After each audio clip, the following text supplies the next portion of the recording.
Welcome to 2-Bit Encryption, the officially unofficial podcast for Mr. Robot on USA. I'm Jim. I'm a.ron. And today we're talking about Season 4, Episode 7, Proxy Authentication Required.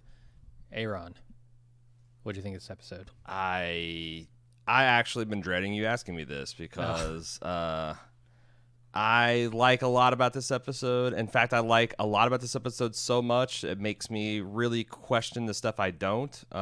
So, like, if I was going to say that I like all the cinematography, I like the acting, I majority like the writing, I really enjoyed the twist and what it does to me as an audience member and what it does to the protagonist of the show. And I like it so much, this confrontation of his childhood trauma with the sexual abuse of his father, that I'm kind of annoyed about some of the flashier art, like the synchronized thunder crashing and the ominous music cues. And in this insane sequence between Krista and Elliot, I got Varys circling around every 45 seconds. Get it, dog! Yeah! Like, it was really that stuff was really distracting this episode, and I'm not sure, but you know, obviously this is a really amazing episode without commercial interruption. It's almost like a little art house film unto itself. But there again, this was a great story.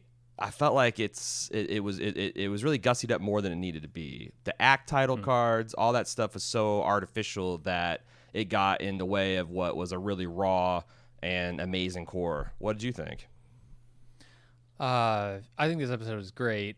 I like all the things that you like about it. I guess I don't have the problems. I was a little confused by what they were getting at with, you know, the act title cards and the shutting off the lights and all that stuff. But I went online and I was looking and people were saying, I mean, I'm not a stage play kind of guy. I've seen one in my life. This is very reflective of stage play.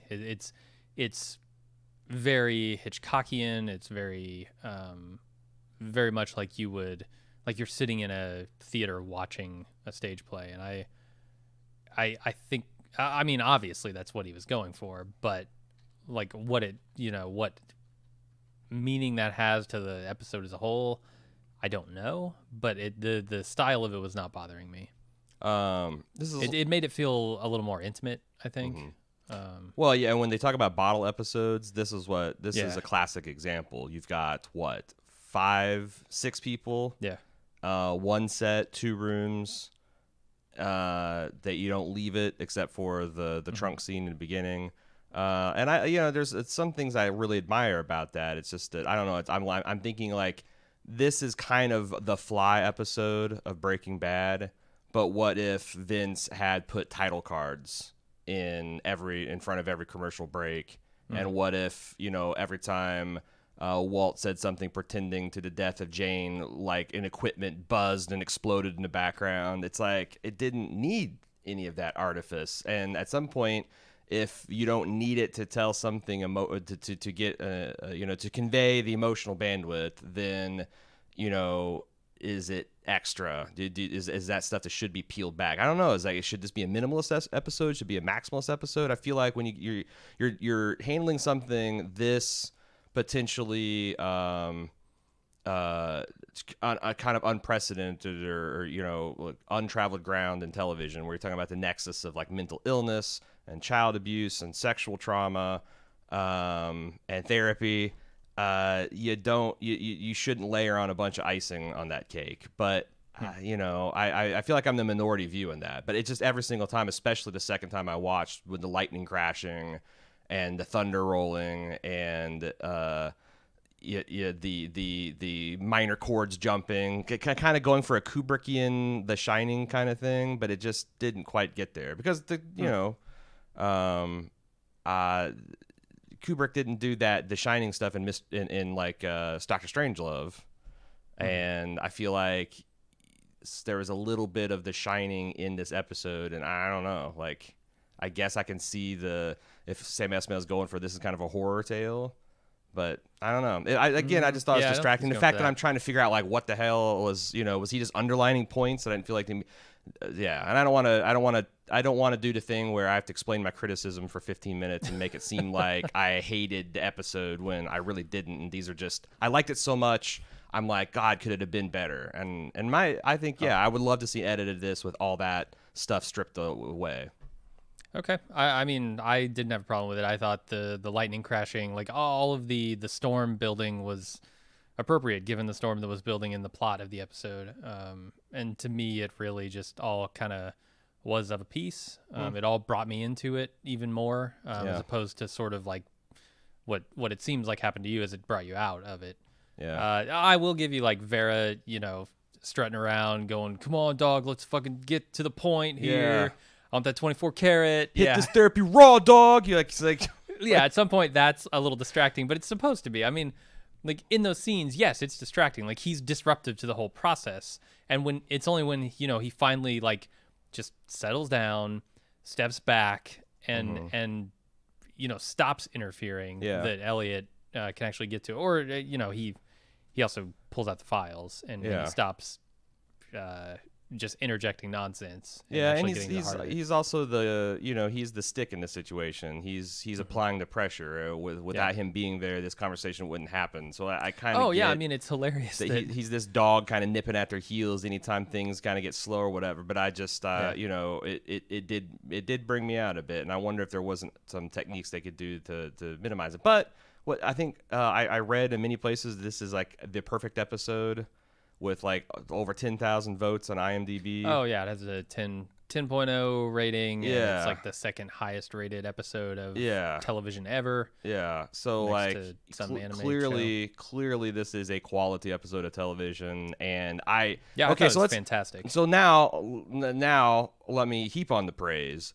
Because in isolation, I have some quibbles about how, S-Mail decided to get the highlighter out and highlight some things. But as this fits in the story of Mr. Robot, I thought it was incredible how, like, in real time, I was mentally going back over every interaction I knew about Elliot and his dad and thinking, holy shit, this mentally ill kid that was such a bastard to his dad when he had cancer.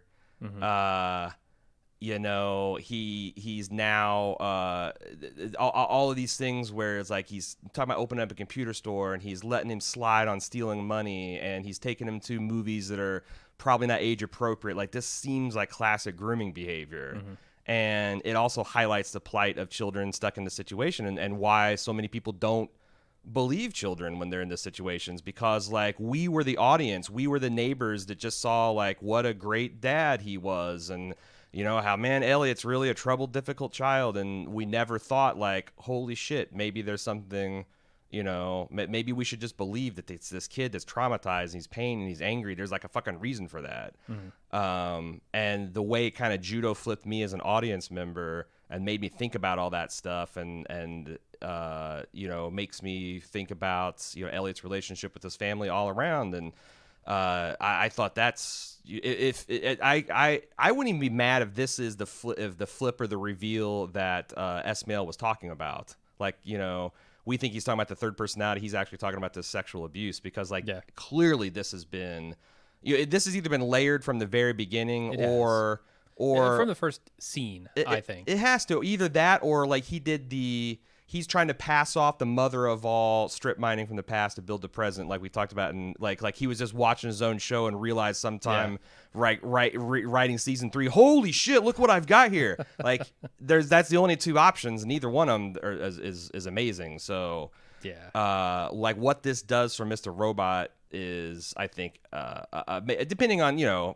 how the next 5 episodes go or whatever, but. It seems like it could be completely altered the landscape of the show.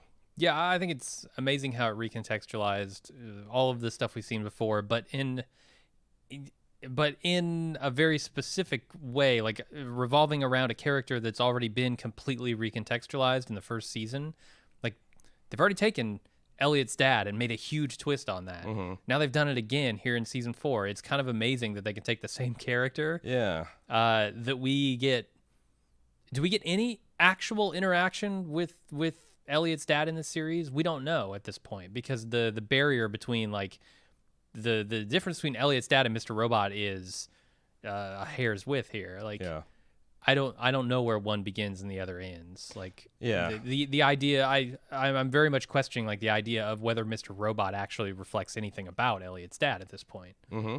Because he was a it seems like he was the person created to be the dad that his dad should have been, the one that would protect him from threats. Yeah, and it almost makes me wonder if like maybe this is kind of my own headcanon here, but I'm thinking like Elliot's dad was nothing like Mr. Robot, and Mr. Robot is actually shaped more on the owner of the computer store, which kind of drove, you know, Elliot to get into computers, and like it could have spawned his entire personality, right? Like the idea that Mr. Robot and Elliot could be sort of feeding off of each other in that way.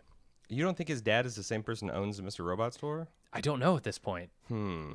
I'd have to go back and watch those episodes again where they introduce that. I guess I'm trying to resist the temptation of like throw everything out that we know, like that. Like I'm guessing that the show hasn't ever lied to us, except for the times where it's already told us that it's lied. Like, but we've misread so much. Is my point? True. Like, yeah, that's true. You know, when he sees photographs of himself and his quote unquote father happy together, is that because he's seeing a different face on that body, and he's seeing the personality that he's created in his head as Mr. Robot? Is he like, would Darlene recognize their father in that photograph as looking like Mr. Robot? Well, I don't know, because this also is. I thought a lot about that Michael Jackson documentary that came out. Was it that this year? Is this like the world's longest year? I think that okay. was this So year. I'm getting vigorous nodding from the production booth that it was this year.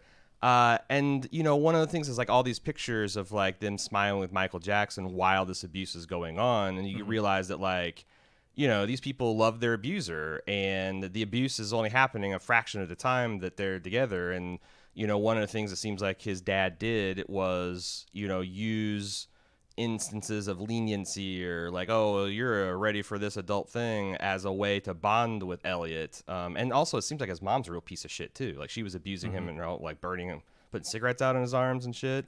That like he might have very well seemed like, you know, the good parent. And so like I don't have any problem thinking Elliot would smile at pictures of his dad, but also still have this giant pit being dug out in his chest all the while it's happening. I mean, I don't pretend to know the ins and outs of the psychology of children's survivors of sexual assault, but like it seems like this is consistent with what can. But that's the other, I guess, criticism I have, which I don't even know is a criticism, is like the psychology of this show is so out there. Like I think these kind of split personalities are almost like a science fiction concept. And some of this like what they're playing with like repressed memories and also just like this is not clinically sound practice what's happening here in this episode. Oh, of course, like, yeah. And they're saying that like Krista's insisting upon that, but it's like one of those things where it's like I really like the story they're telling, and I think there's a lot of elements that are grounded in, you know, reality, and it felt real to me. But then there's a lot of things that are so far out there and dramatized that, like, I think there's a temptation for people to watch an episode like this and be like, I get it, you know, when it's like this is a small, like you're seeing the violet spectrum of light, and you think you've seen the rainbow, I guess is what I'm saying. Let's get into the episode. Let's talk about the title first. Proxy Authentication Required. Very much felt like so this error is when you're trying to log in, or you're trying to connect to a server, but there's a proxy in between and you don't have the authentication credentials. Very much felt like what Mr. Robot is doing here, being the proxy between Elliot and his repressed memories, and Krista and the memories, and everybody in the memories. So pretty apt name. Let's get into the recap. We start off with Act 1, big fat title card there. Elliot's in the trunk, and Vera has him brought to Krista's house and tells him a story about a shaman who showed him where his home is and how he can get back there. Spoiler alert, it's New York, and he can get back there by turning Elliot into his partner. Before Elliot agrees to anything to go along with Vera's plan, he demands to see that Krista's safe, and Vera agrees to that, but says he'll want his own introduction afterward, very ominously. And Vera is smoking meth or crack or something all the way through this whole episode. So I don't know how you function. I really don't. Tolerance, I guess. If Mr. Robot's to be believed, he's a crazy meth head who thinks he's Deepak Chopra. Yeah. So yeah, that's the other thing. Yeah, these guys smoking meth and are still like being able to hold this like kind of like I don't know, intense psychological conversation. There's a lot of information in here about Vera and sort of what he's been up to and how he sees himself and his goals and such. And I think a lot of it is interesting. I like this shaman stuff. What I'm not so sure about is his ability to take over the entirety of 2 countries. Yeah. In 87 days. I mean, this is why I invented the phrase "tot dab," right? Like the only reason this time frame exists because the show has taken place over this time frame. Right. Like, I would love to know what he means by owning the Dominican Republic. I would love to know what he means by that, because like 87 days is maybe enough time to violently take over someone else's drug distribution and kind of like that's still but like you really got the cops already, the politicians, like the military, it's like all these other powerful institutions. You can worm your way into them in like less than 87 days. It seems unrealistic, but then again, the show has to have it that way, right? They do, yeah. There's a lot of stuff about Vera that seems like, well, the show needs it to be this way. Also, Vera's just crazy. Like the idea, like there's several points in this episode where the various aspects of Elliot's personality stand up to him and say, like, you're delusional. You don't have like your reach far exceeds your grasp. Like you're just not capable with this meth pipe of doing the things that you want to talk about. It's not even, in my mind, it's not even that his reach exceeds his grasp. It's more that he doesn't even understand the reach and the grasp he needs to accomplish. He doesn't even understand what the grasp means. Like and I think that's why when it doesn't bother me a ton when they say, oh yeah, I took over the Dominican Republic and Haiti in 87 days. I think he took over a neighborhood, maybe. He took it over in his own definition, which is obviously small-minded, is obviously not legitimately taking over the country. You know, he says, oh, I got politicians in my pocket. He probably had some dude on a city council and was like, fuck yeah, I got the government, baby. Right. Like, And he was essentially treating him like Stringer Bell. If he'd stuck around an island, he would have like been taken for a ride. Yeah. So I can almost believe that in his own mind, Vera would say, I took over these 2 countries in 87 days. Yeah. But that I think we're supposed to realize that by the end of this episode. I think so, because he's just not prepared to do the things that he needs to do. Yeah. There's some really good stuff in here. This episode has its moments of surprising comedy, like when he's talking about the shaman experience. He drinks the liquid and he's shitting and he's puking back and forth, and then plus it's a mixture of the red blood and the titty milk. And later in the episode, which is hilarious because Mr. Robot calls back to this and he says, like, if this is really your plan, you need to go back to that shaman and keep shitting because you're full of bullshit. Yeah, it's really good. Oh, it's so fucking good. That's the best line of the episode, in my opinion. Yeah.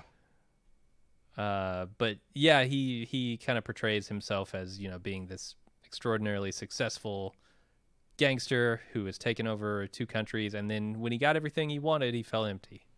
So now he's got to come home, and the shaman, you know, over the course of his trip, kind of made him understand that home is New York, and the thing that he needs here is Elliot. And it kind of neatly explains why he's back. I think, like, the idea that he's professed in previous episodes about, oh, I'm going to make Elliot my partner. I'm glad to have this context because even if he's delusional, it sheds some light on what he's thinking.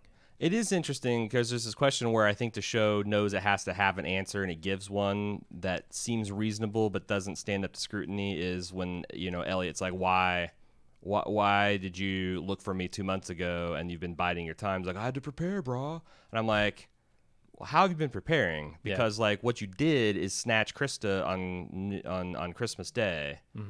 Like did that require 2 months of planning? I mean, I know maybe I think he was the looking guys, for the bat. Is what he was looking for. so he was just having his people follow every day, and they never. Well, maybe he was looking for. Yeah, what's the thing that's actually going to turn Elliot? Because if he Nothing goes there to with Elliot, his sister, nothing there with any of the other. I mean, he's already done this to Elliot, right? He's already like tried to muscle Elliot, and it didn't fucking work. Yeah. Like Elliot. Yeah, I was just Sent saying him that, to like, prison. they did address it, and I don't know. Maybe it is as satisfying as it needs to be, but yeah, I'm thinking like, yeah, why, and if you're Vera, what point did the introduction 2 months ago to Darlene's sister make?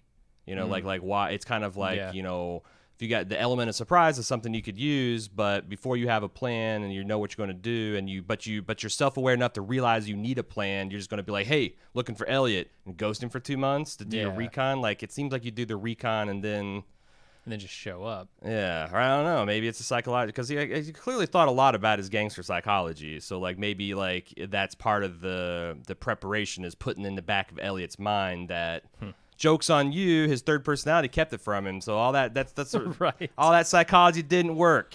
Yep. Didn't work. Elliot got blindsided anyway. So there you go, you dumb fuck.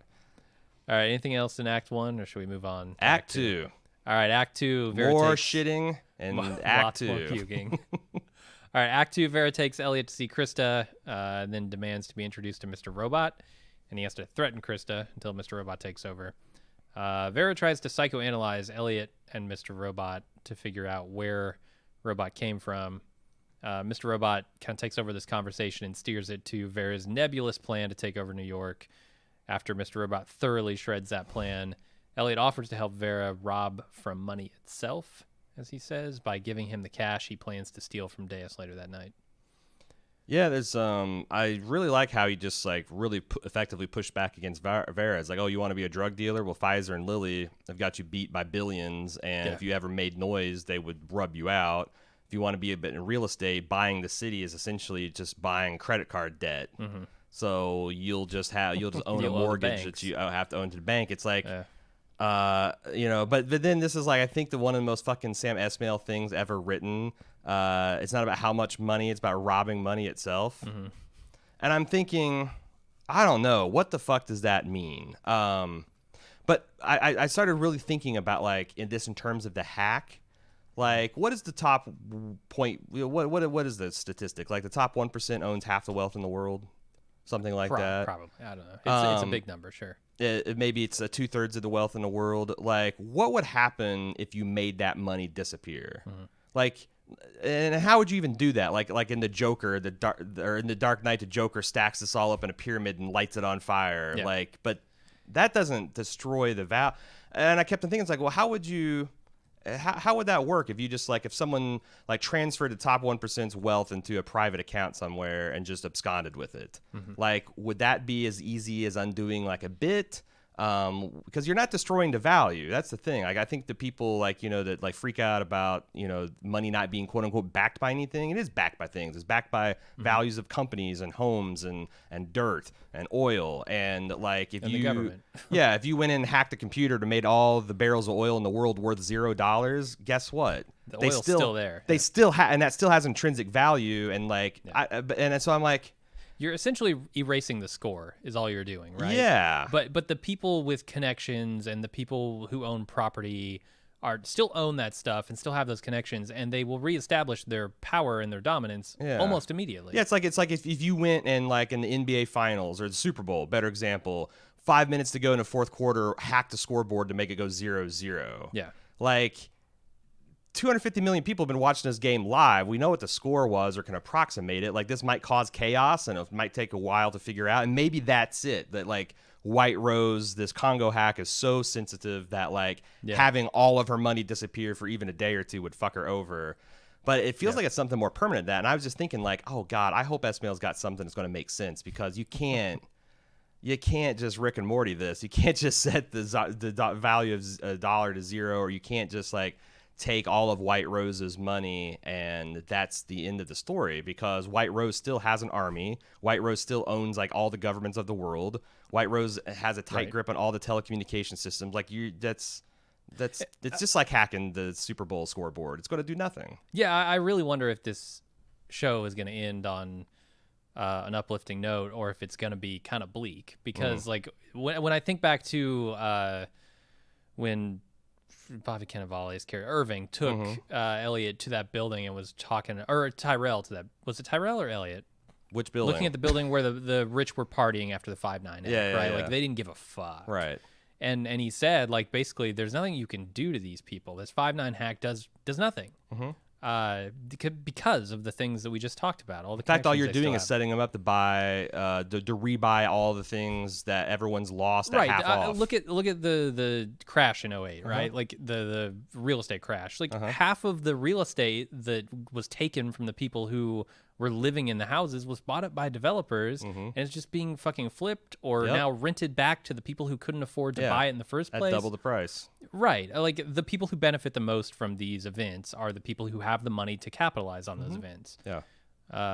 And you know, you take the money out of the equation, they still have fucking connections. They still have willpower, the government willpower, the favors, secrets, corporate willpower. Right. They have all the advantages. All you're doing is resetting the scoreboard, like you said, and letting the people who have the intrinsic advantages run up the score in the next half. Right. That's like, oh, we were beating your team 42-7. Well, now it's 103-7. Right. Yeah.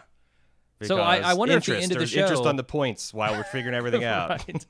I wonder if the end of the show is going to be just that, where Elliot tries yet again to take the power back, and he can't. He's impotent. He's ineffectual because he doesn't have the same power that these people have. Yeah. And if that's the case, then I could see not even needing, you know, some kind of grand explanation. No, I mean, like there's also a way. There's a way that could be uplifting. Like, you know, Braveheart gets his guts ripped out at the end of Braveheart. Sorry for the 30-year-old spoilers. But he inspires a generation of Scotsmen to throw off the evil tyranny of the, I don't even know, the, like, y'all are in one country now. I'm sure I don't want to rip opening old wounds, but you know what I'm saying? Like, because I think the message here is like, okay, if Sam Elliott's hypothesis is we're all essentially living in the company store, you know, and it's like, oh, the boss says we got $5 extra a week, but oh man, the can of beans just went up $4.99. Shit. There's no way any one person can be like, well, this is stupid. I'm not going to pay $4.99 for beans, or I'm going to hack the label so beans are a penny, or maybe they have to pay us 10 cents for beans because we're still living in the company store, and the company can, like, no matter what we do, like momentary prank or hijink, they're going to make things right. The only way you can do is get everyone together and say, you know what, we're not working your minds. We're not buying shit from a company store. We'll starve and burn our own house, and so it can't be just Elliot and F society. All of society has to go and say fuck this, and unify. And I think that could be uplifting or not. Like does Elliot inspire a revolution or an evolution or like an honest brokering conversation in society, or is Elliot going to suffer a maximum penalty and then we just go back to the way things are, where it's like, hey, we're happy that beans are half price this week. Thank God. Stock up on beans. Yeah. You know, a downbeat ending can certainly be a motivational spark for people too. When, you know, if they don't have to be shown a way out, but if they're shown like a potential awful future, that could also be motivating. Sure. So, yeah, it could go either way. What else about this? I liked when Mr. Robot was talking with Vera, where he's like, I can't remember the exact conversation, but his line about I am the gun very much struck me as like being more powerful than this aluminum bat that Vera keeps talking about, but also it connects Elliot and Vera with this metaphor, which I really liked. Mr. Robot is Elliot's bat and shield. You know, he's a lot of things to Elliot, but one of the things is he's his bat. He's the kind of the instigator of 5-9. Like, he pushes Elliot to do things that are potentially good for him, you know, at least in Mr. Robot's judgment. And I think Vera very much like they're kindred spirits in a way. Like, you get over the course of this episode that they have a lot more in common than you thought they did when we first met them. Yeah, I can buy that. Let's go on to Act 3. Okay. Start off with Elliot showing Vera the amount of cash he's about to steal, and they freak out over this. He uses that as a distraction to pull the gun from his bag. Unfortunately, the bullets have been removed by Vera's goons. Vera's pissed that Elliot tried to kill him, and he decides he's going to kill Krista, but he changes his mind when Elliot says he needs her, because he reads that as her being his shaman. Crash of thunder. Yes. More thunder.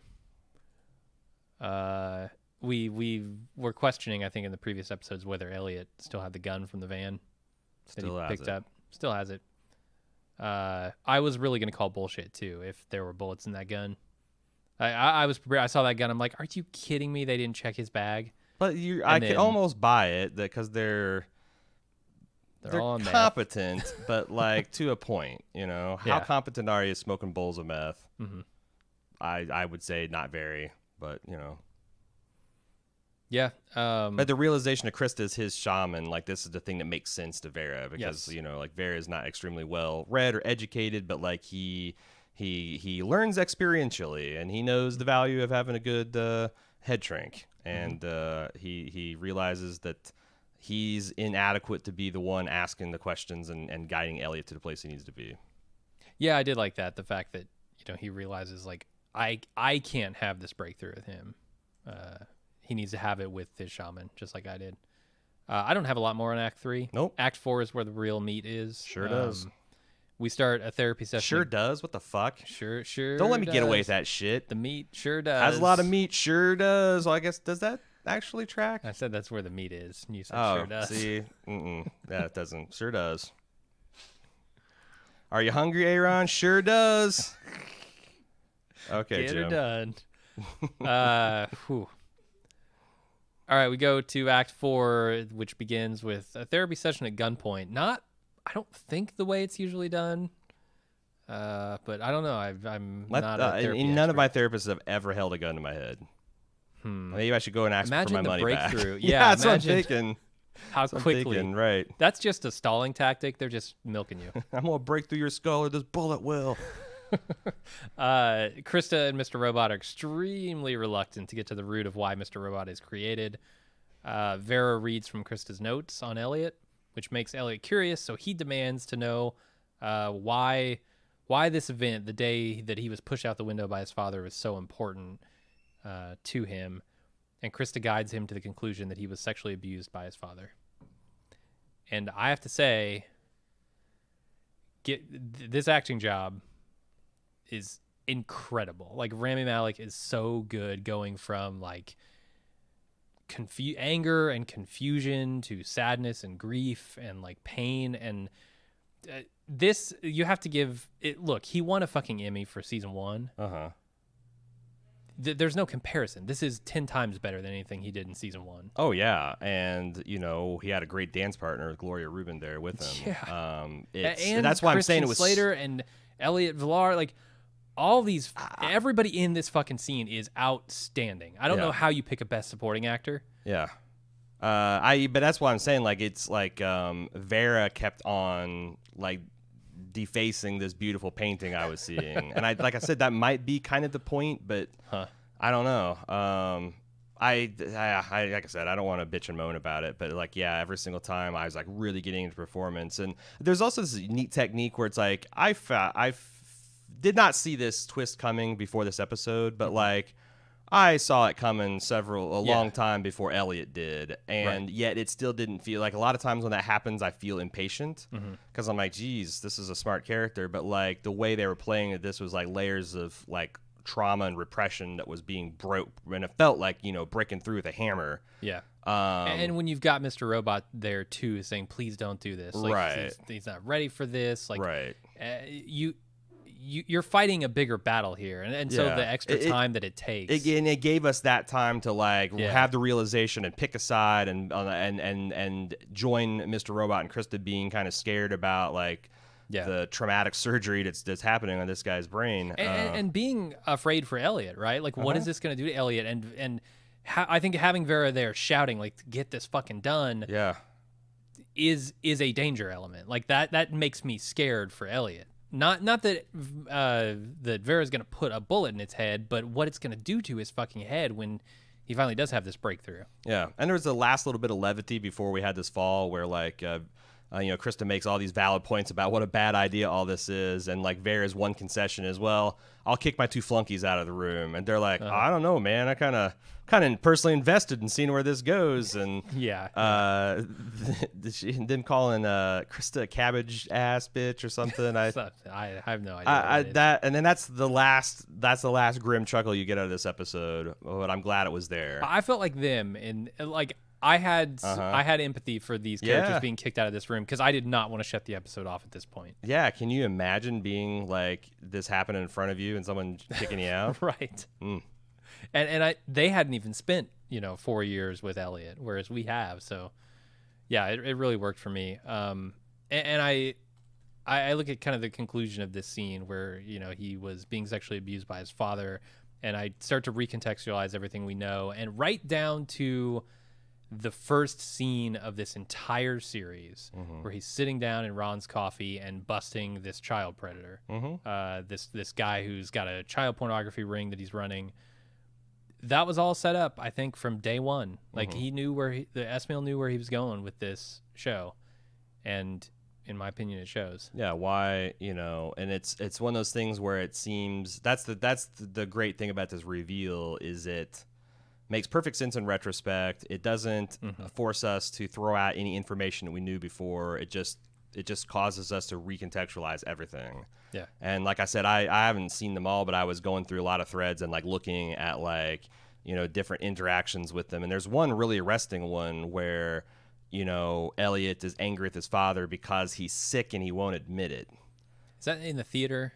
I think so, yeah, because I saw these out of context, and I'm like, man, that's an amazing double entendre, because we're talking about, like, I still think that Elliot's dad had cancer. That seems to be verified by outside sources, but it also has a dual meaning, and like a lot of these the secrets he's asking Elliot to keep, and the things that his mom is angry about finding out, like, you shuffle the cards and you play sex abuse rather than cancer, how they're having some of these conversations, and everything takes on such a more ominous twist. And it's been a minute since I've seen a twist paid off. I guess the first season of Westworld was like that too. But imagine if they had yet another twist. And this taking place over 4 seasons, and like everybody thinking about, like, I remember having a conversation, and in fact, I think like I even had a. I need to go back and check my notes before I make that claim. But like, I remember having conversations of like, wow, imagine being Elliot's dad and dying of cancer, and you got this, psychologically troubled child, and they're being such a shit to you, and man, really threw us for a judo flip. Yeah, for sure. There's also a line in here when Mr. Robot realizes his usefulness is at an end. He says, I can't protect you anymore, and he stands up and walks out of the room, or out of frame anyway, and then he's not seen again. Do you think we're going to see him again now that Elliot has broken through? Yeah, something that some people asked us in feedback. Okay. I'm guessing yes. But I don't know, because, like, again, this is where the sci-fi aspect of this psychology comes in. Like, is Elliot ultimately in control?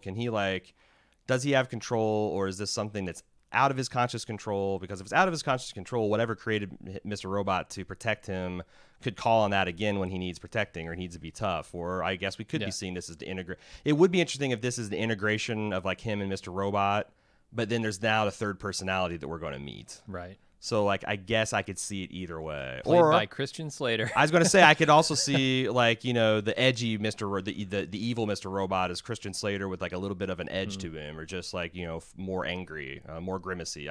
So, yeah, I don't know. I could buy either way. Seems plausible right now. Yeah.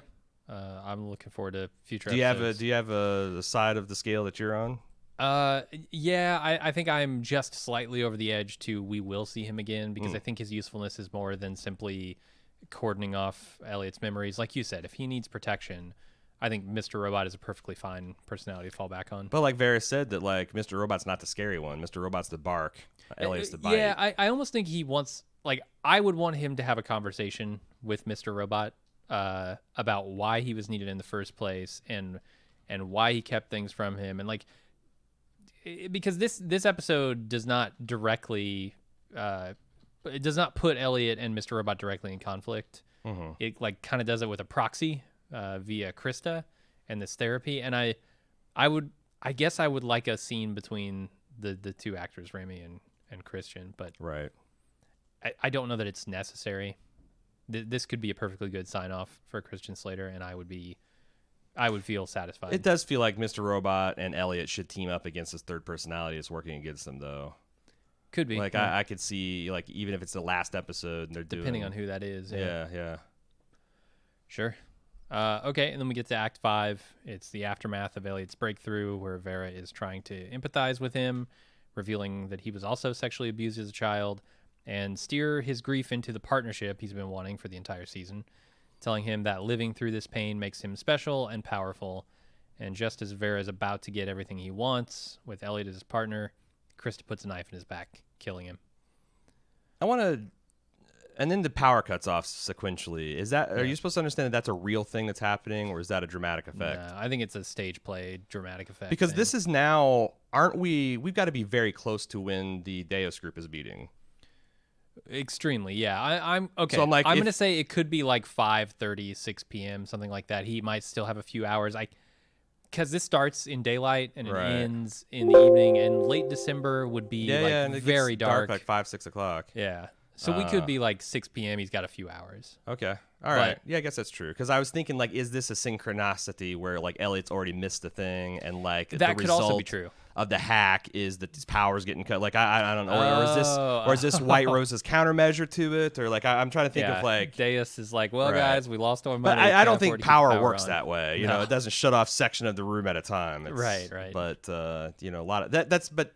Also, because here's the thing. When I watched this the first time, I thought what was going to happen was that, because, you know, Krista starts to, like, do the therapist thing where she's now going to go into, like, support and caring for him and a consoling mode. And, like, Vera cuts her off and is like, nah, this is where I heal the soul. Mm-hmm. And, like, he kept on, you know...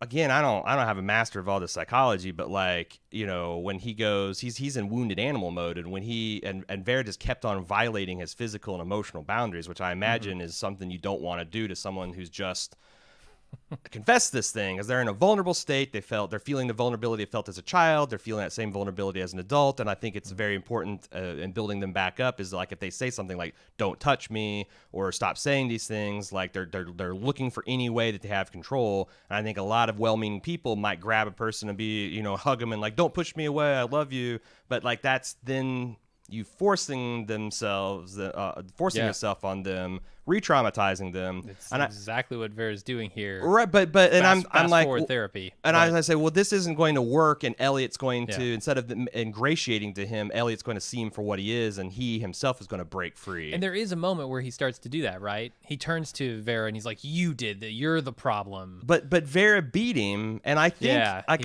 my reading of the situation is that Vera was well on his way to getting what he wanted until Krista stepped in with the knife, and that's another thing I'm not sure how I feel about, because I don't. Gotcha. I felt like the whole episode is telling me that Vera is not ready for this. Vera is not, you know, all this shaman meth shit is going to just leave you with a stick up your ass when it comes to dealing with this. And the fact it was starting to work before at the end kind of confused me. I agree with your confusion. I felt it too a little bit, but I think they've done enough with Vera as a keenly insightful character. Like, he understands people. He's like intuiting it. Yeah, he doesn't understand fucking politics and power and shit like that, but he does understand people. Yeah. At least the dark side, because he's able to navigate and exploit the dark side. And so I kind of gave them a lot of leeway on that, but I feel you. It did feel like the entire episode felt very dangerous for Elliot. I was extremely worried that he would not come out of this, and I still don't know how he's come out of this, right? Like, because I think one of the things that's made this season work is there's several times where I thought, oh, they could just kill Elliot.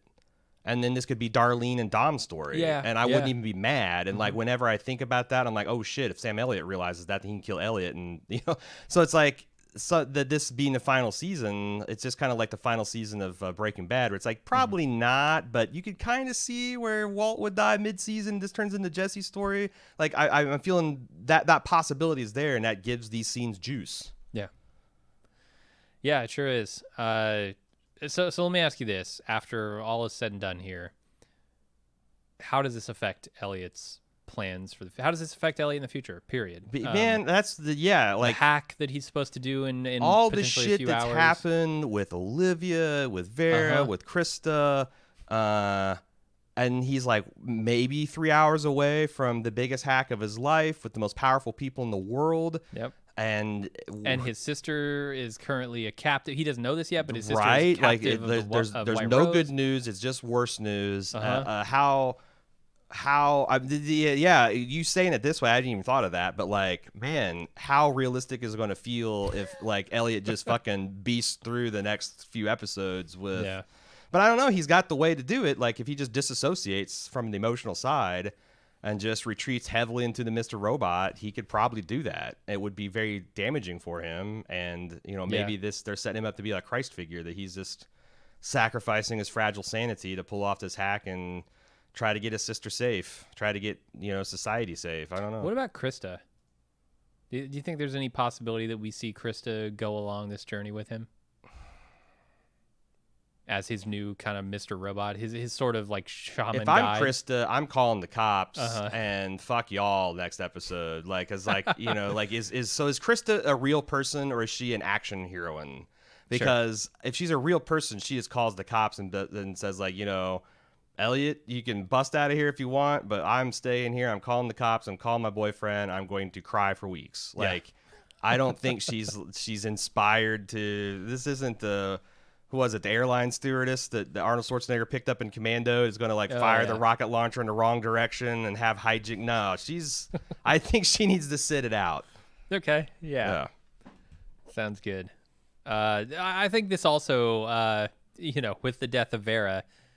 It's funny to me that everyone was speculating, and myself included, speculating that Vera is the agent of chaos, that White Rose and Philip and Deus, none of them can see coming. Nope. All that's just nothing now. Yeah. Like, Vera's gone. I don't think any of the chaos he caused is going to affect the plans. So. Yeah. It's not gonna hurt the White Rose part of the plan. It could hurt the Elliot side of it, but at the same time, I think they did a really good job integrating Vera into this season. I think, like, yes, the show needed him to be there to push Elliot to this breakthrough that would have taken probably years with Krista working on it, to do it in the span of 2 hours, right? The show needed that, but also I think they laid the groundwork for that with all of the stuff with Vera in season 2 and season 1, like sending him to prison, having him, they kind of fill in the backstory here a little bit. Well, the fact that they've done this before, and you had the blade from his brother, he beat him, and now he's got this newfound respect for him, and worships him. Like, all of that stuff needed to be there to make Vera work, and I think they did a great job laying the groundwork. Even though I thought Vera was kind of not the best parts of seasons 1 and 2. But it's kind of like, how shit. Was he even in season 2? Did he make it to season 2? Well, I thought so. Okay. Maybe not. Maybe not. Because I thought that he was there was some kind of thing after the prison plot that he There was. Elliot busted him out of prison, right? But there wasn't that in season. And then didn't he? I thought he busted killed like his brother. brother. Yeah, he busted his brother. Well, his brother betrayed him with Elliot for something I can't remember. Yeah, I know all these events, but I couldn't tell if they're season 1 or season 2. Fair, okay. Yeah, but I don't know. I think they did a good job with Vera. Yeah, overall. no, it's like, imagine if he'd just come in out of nowhere. Like, that's one of the criticisms. I feel like I'm comparing this a lot to Breaking Bad, but like one criticisms of the final season of Breaking Bad is that, you had the neo-Nazi plot. Like, they'd spent all the good villains, so here comes the neo-Nazis. And it's like, where did these guys come from? But like, imagine if Walt had tangled with them in the early days as the meth in like season 1 and 2, and there's history, and then they show back up. Like, Yeah. That would have so like even if it wasn't the strongest stuff, like having that foundation makes this so much better than if he just like some random weirdo from the Dominican Republic comes up talking a bunch of shit. And yet I also felt like this episode could just have been a film to itself. Like you could take this, put another 30 minutes into it, and have an extremely satisfying stage play, an extremely satisfying film. Yeah, probably. I've seen some what the fuck film projects, but there's also like that there is a lot of the history that makes it work. Like a lot of like and also props to Mr. Robot, because I think a lesser show, speaking of the art and the questionable choices, would have like filled that scene with Rami Malek losing his mind with a bunch of flashbacks to like all the scenes that were mentally all the times his father touched him on the shoulder and smiled, like, and they didn't. They trusted us to know, like, to be right there with Elliot, like, oh my God, let's there's got to be a solid 3 minutes that the camera is just on Elliot, and we never cut away from him, and those are some of the most powerful moments in the entire series. Voodoo. I don't know how they do is what these people do. I also want to give props to USA as a network for just having the balls to run an ad-free episode of television. Like, I know they're doing it for the prestige. I know they're doing it for the future of their network and the ads they will sell in coming seasons of other shows. But I still think it takes a certain amount of like faith in a creator, faith in the art, in order to run this and say, we're not going to make any money off of this episode. You sure it's not a cynical play for the hearts of viewers in this age of big giant conglomerates and Disney Plus and HBO Max and Hulu fuck you, that's like, hey, remember we ran the entirety of episode 7 Mr. Robot without commercial interruptions, consumer. We're one of the good guys. They're banking goodwill for sure. Yeah. But also it's kind of cool. Yeah. It's it worked. It worked on me, is what I'm saying. Yeah. That has value. Just like the barrel of oil. Like, now I got to go watch Billions. God damn it. All right, that's it. That's all I got for the episode. Yeah. Let's get into feedback. Feedback can be sent to robot@baldmove.com, or you can talk with your fellow fans on our forums.baldmove.com. Sorry. AV's up first. Just an FYI that Olivia is played by Dominic Garcia Lorido, which happens to be the actor Andy Garcia's daughter. Am I seeing a pattern here? Meryl Streep's daughter, Andy Garcia's daughter. Some fucking Hollywood nepotism going on in here. What the hell? Yeah, well, it's like it's a fun little game to see anyone that you think is really amazing, like artist, like a musician or an actor that comes out of nowhere. Look up their parents. Almost they're always famous, rich, or a combination of both. Yeah. Because you think Nicolas Cage got to where he is. Yeah, especially when they're real young and they're that good. Like, that's a person that has been honing their craft for a lot longer than high school drama class. You know what I mean? Yeah. So doesn't surprise me that she was amazing then. Also, did you know that Rami Malek has a twin? He has an identical twin brother named Sammy, and they look exactly the same. I'm mortally certain that this comes up every other season of Mr. Robot, and it always blows me the fuck away. Like, his brother is just a little bit chubbier, just like got a little bit more flesh on his bones. Otherwise, yeah, they're the same fucking person. They can they can do That's Mr. the Robot last 2 fucking thing I need. Mr. Robot 2 places at once without green screen. Yeah, his third personality, his third alter is his brother, Sammy Malek. Thick robot. I find it hilarious that they're named Rami and Sammy. Yeah. Also. And spelled R-A-M-I-S-A-M-I. Parents are insane. Yeah. Insane playing with that kind of fire. I'm glad I got parents that didn't name me or name my brother exactly like one letter off from my Jim name. and Bim. Yeah, Jim and Finn. Dim. Christopher writes in and wants to know if we think that Elliot actually spiked Olivia's drink. He says, I know it's implied that he did, but there's no proof that it happened. If it happens, it happened off screen. And like other blackmail threats, it's best if the threat isn't as bad as it could have been. No, I think he did. Yeah. And then, like, I think it's also one of those things where I don't think it matters, you know. The blackmail works the exact same way regardless. So yeah, but I think he did. A, if he didn't, it removes the emotional punch from the scenes where she's calling him out on it. And B, I would think Olivia, as a former drug abuser, would know the feeling. Sure. And she would say, You didn't drug me. Are you Yeah. fucking kidding me? I Yeah. feel nothing right now. Yeah, it's like she's not your 13-year-old kid sister you're going to sell oregano to and say it's weed, Right. you know? Like, nah, I'm not. This is some shitty product, man. Yeah. Connor, do you think that we were given 2 seasons crammed into one for this final season? I love what they've done with this final season, but can't help but wonder if it would have been better to space out the Vera plot and the Dark Army White Rose arcs into separate seasons. In general, I think that media is ruined by stretching it out rather than compressing it. There's a few times where like stuff's been butchered, but I think and I think Mr. Robot already in the first 3 seasons had a little bit of fat on their bones. I guess from that standpoint, I'm glad that if that was a debate, that they're doing it in the one slightly maximum season, than splitting it off into Vera season and the White Rose season. Yeah, I'm with you. I think season 2 was the worst of Mr. Robot for me. Yeah, and it was also the slowest. It didn't move the plot ahead very much. So yeah, everything they're doing to push the plot ahead forward is working in season 4.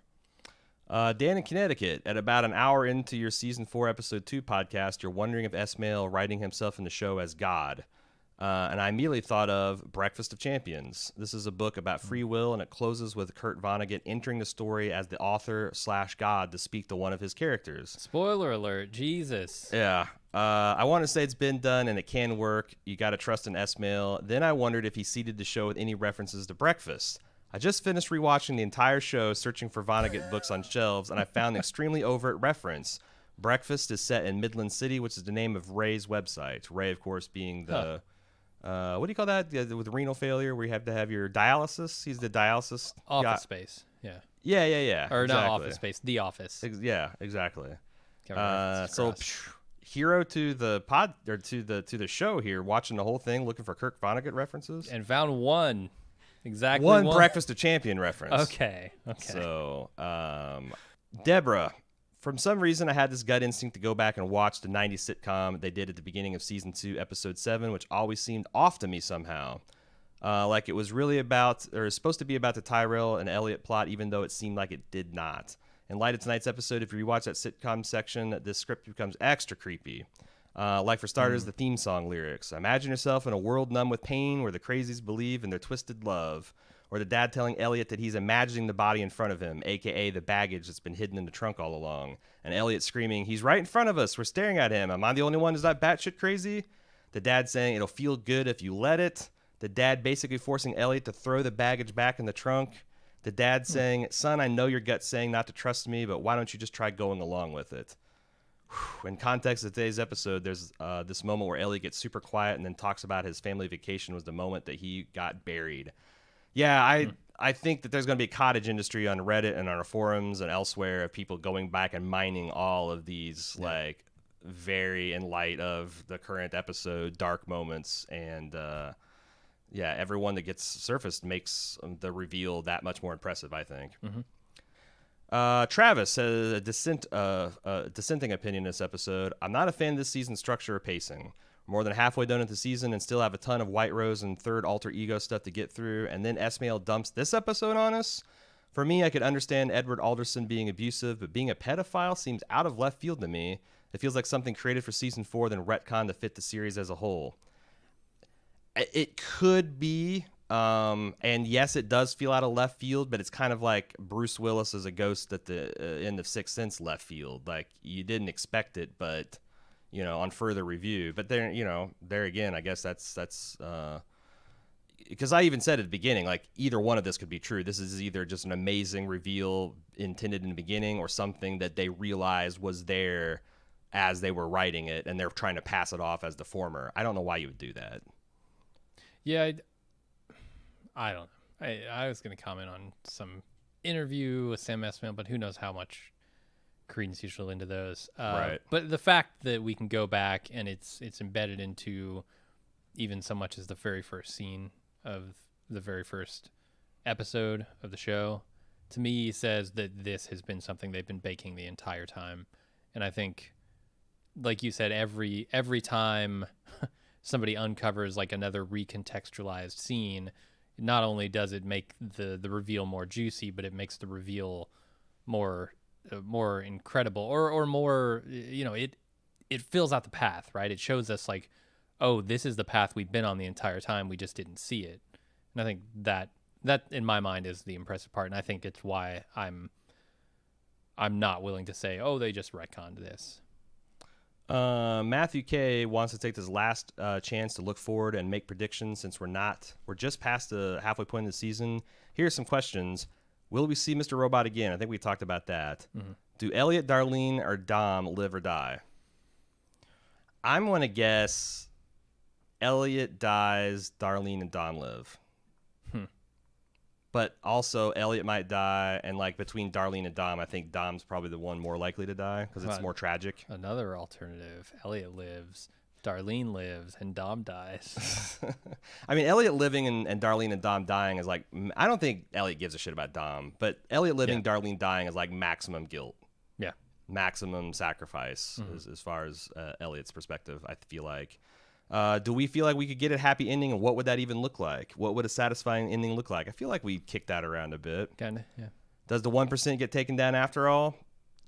I would think that would be highly unrealistic. If whatever the outcome is that there is an instantly fair and equitable division of, economic burdens and boons. Like that just doesn't. That seems as probable as taking over the Dominican Republic in 87 days. Shit, maybe it's going to happen. Yeah, and I think like the worst thing that we might see happen is that White Rose's plans are foiled. Well, that's the next question. Does White Rose succeed or fail? I think she probably fails. I think Elliot's able to pull off this hack. White Rose fails. I don't know.